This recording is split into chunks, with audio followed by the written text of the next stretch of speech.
Bib, emang halal bihalal nggak boleh ya? Ya boleh lah. Bahkan penanda bahwa ibadah Ramadan kita diterima itu adalah kita menjadi orang yang bertakwa saat lebaran, yang kirinya kata surat Ali Imran ayat 134 itu saling memaafkan satu sama lain yang menjadi nilai utama dalam halal bihalal. Terus yang nggak boleh apa, Bib? Yang nggak boleh itu haram biharam.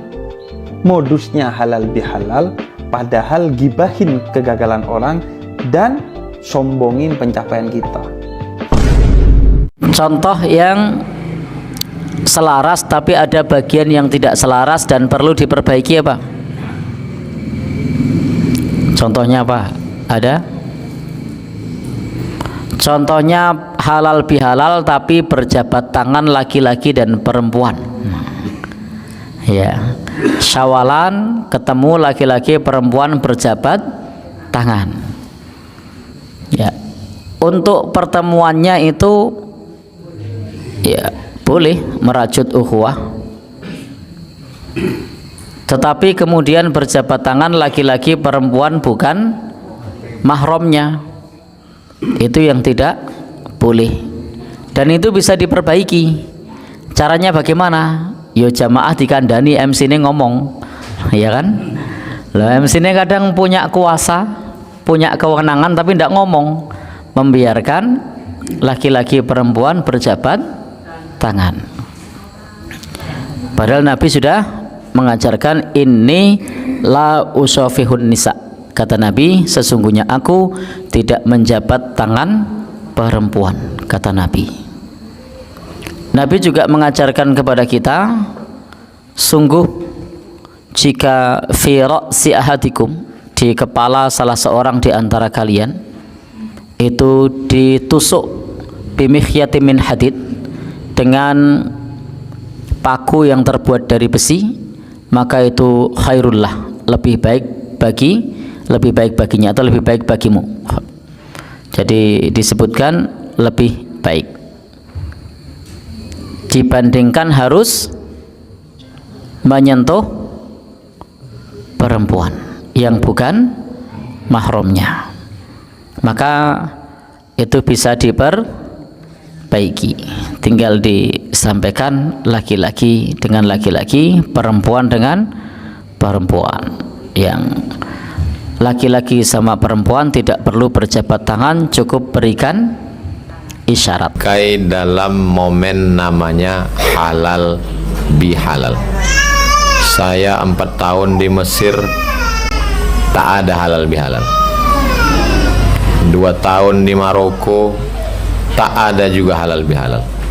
Halal bihalal ini bahasa Arab yang tak ada di Arab. Halal artinya, kalau kita tengok dalam Al-Quran, Rabbi syrahli sadri wa yassirli amri wahlul. Wahlul itu asal kata halal. Wahlul uqdatan min lisan. Wahlul artinya lepaskanlah ikatan dari lidahku. Orang yang ngomongnya nggak lancar, seolah-olah di lidahnya itu ada tali yang mengikat. Kalau ada orang ngomong tak lancar, lidahnya mungkin terikat. Maka doa Nabi Musa alaihissalam waktu mau menghadap Fir'aun, Rabbi syrahli sadri, lapangkan dadaku, wa yassirli amri, mudahkan urusanku, wahlul uqdatam min lisani, lancarkan lidahku, lepaskan ikatan. Jadi asal kata halal itu artinya lepas ikatan. Kalau bahasa gaulnya plong. Selama ini mungkin hubungannya tetangga, sahabat, bekawan, macam terikat. Maka setelah halal bihalal menjadi plong. Makanya kalau kita lihat dalam kamus, arti halal itu membuka simpul yang terikat, mengurai yang kusut, menyambung yang putus, mencairkan yang beku, termasuk THR yang masih beku. cair dia. Mana tahu ada yang belum cair sampai hari. Jadi diharapkan setelah halal bihalal ini, hubungan kita yang selama ini beku, ngomongnya payah, lidahnya terikat, menjadi cair. Yang selama ini hubungannya putus, tersambung kembali. Yang selama ini pecah, terekat kembali. Galah patah bisa disambung, kaca retak bisa direkat, hati yang sakit kemana obat akan dicari. Makanya dibuatlah acara namanya halal bihalal. Mana tahu nanti ada orang yang nanya, Ibu tadi sore dengan Ustaz Somad apa acaranya? Halal bihalal. Arti halal bihalal itu apa? Tak usahlah kau tanya-tanya, yang penting datang. Maksud halal bihalal itu artinya hubungan kita dengan Allah kan sudah baik selama bulan suci Ramadan. Siangnya, man shoma ramadhana imanan wa ihtisaban ghufira lahu ma taqaddama min dzambi. Siapa yang berpuasa siang Ramadan, diampunkan dosanya yang lalu. Malamnya, man qama Ramadan, siapa yang qiyamul lail Ramadan, diisi dengan tarawih, witir, tahajud, ghufira lahu ma taqaddama min dzambi, diampunkan. Tapi dengan manusia kan belum. Kalau dengan Allah selesai dengan salat sunat taubat. Usolli sunnatat taubat rakaataini lillahi ta'ala. Setelah selesai salat sunat taubat, selesai hubungan dengan Allah. Kira-kira diterima Allah apa tidak? Tengok dulu kalau lupa berwudu.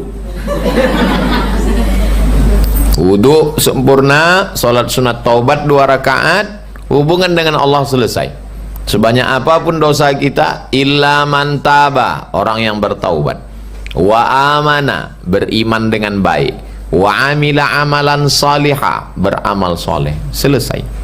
Tapi dengan manusia tak bisa. Dengan manusia kita mesti minta maaf. Itulah maka dibuat acara halal bihalal. Satu, apa dalilnya halal bihalal? Baik, apakah tidak bid'ah? Pertama, bid'ah itu apa?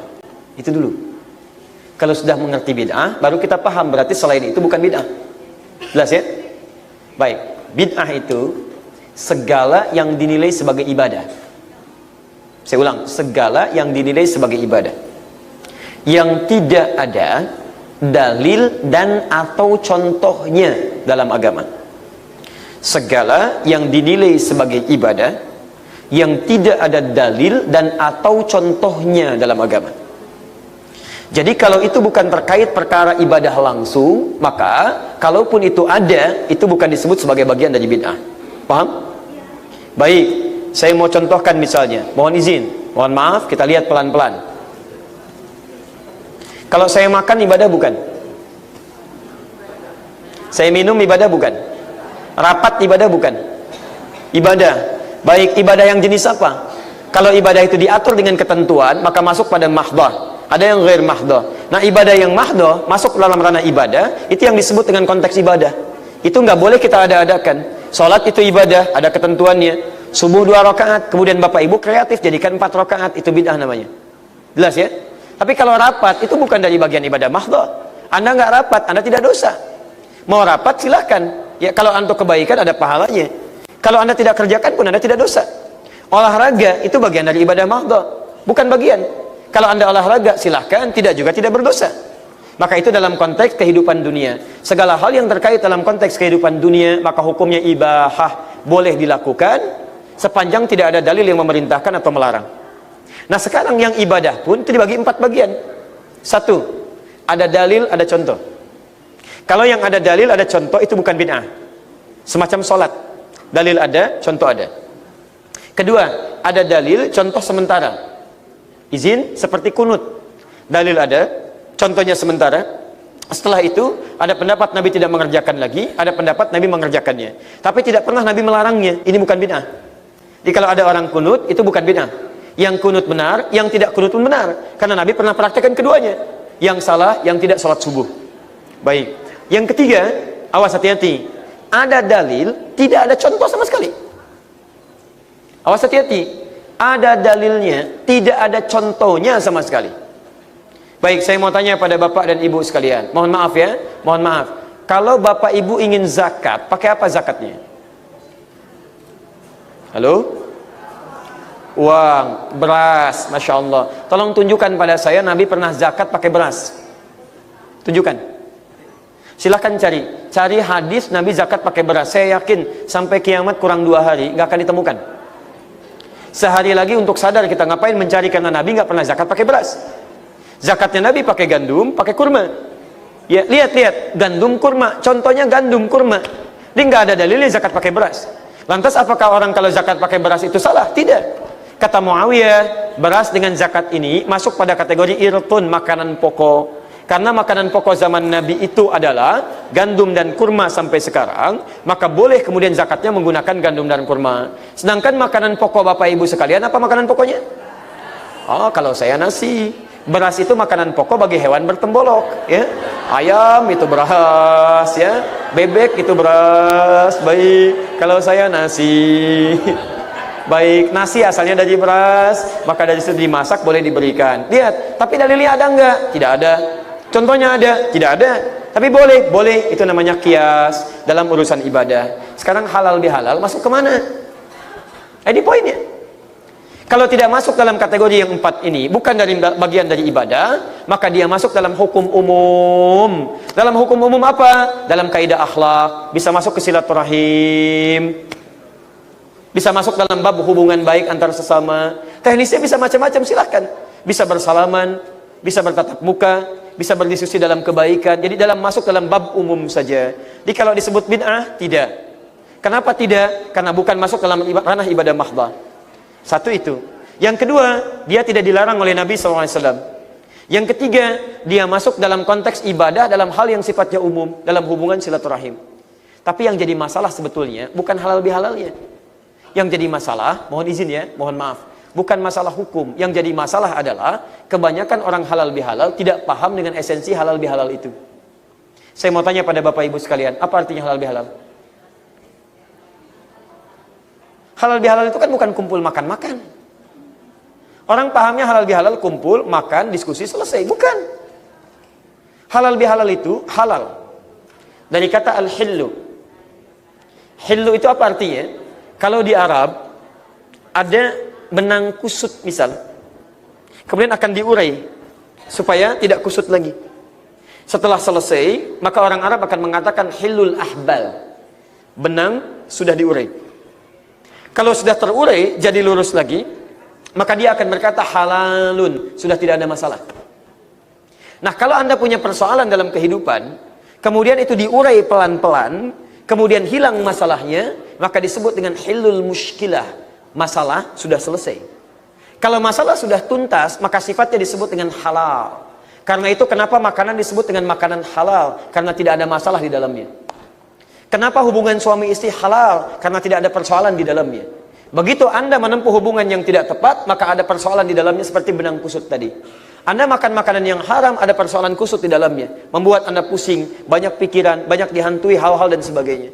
Maka ini yang disebut dengan halal. Kalau ingin dipertemukan halal dengan halal, maka ditambah bi sebagai alat perekat. Harful ilsaq, huruf yang melekatkan satu dengan yang lainnya. Kalau disatukan jadi kalimat halal, bi halal, satu halal, kemudian direkatkan dengan halal lagi, ini artinya Anda membuat satu momentum untuk mengentaskan, meluruskan, mengurai segala jenis persoalan yang mungkin muncul antara satu momentum dengan golongan yang lainnya. Anda punya masalah A, punya masalah dengan B, begitu bertemu, bagaimana masalah ini bisa runtut kembali, hilang, terurai. Ada persoalan di kantor, hilang. Persoalan di rumah, hilang. Persoalan pertemanan, hilang. Makanya orang-orang yang praktekkan halal bihalal, begitu dia datang dengan pulang, itu akan beda. Datang mungkin masih ada sekat. Datang mungkin ada persoalan. Kadang-kadang senyum sulit. Tapi begitu dipertemukan, konteksnya disebut halal bihalal, maka masalah itu semua terurai. Pulang, senyum dengan gembira. Pulang, tenang perasaan. Pulang, lapang di bawah. Itu yang disebut dengan halal bihalal. Paham sampai sini? Nah, konteks seperti ini masuk dalam ranah silaturahim. Jadi begitu bertemu, kasih sayang itu muncul. Ulama kita mengistilahkan dengan kalimat halal bihalal. Paham sampai sini? Baik. Di antara hadis nabinya, di At-Tirmidzi disebutkan, "Ma min muslimaini yaltaqiyani fayatasafahani illa ghufira lahum qabla an yatafarraqa."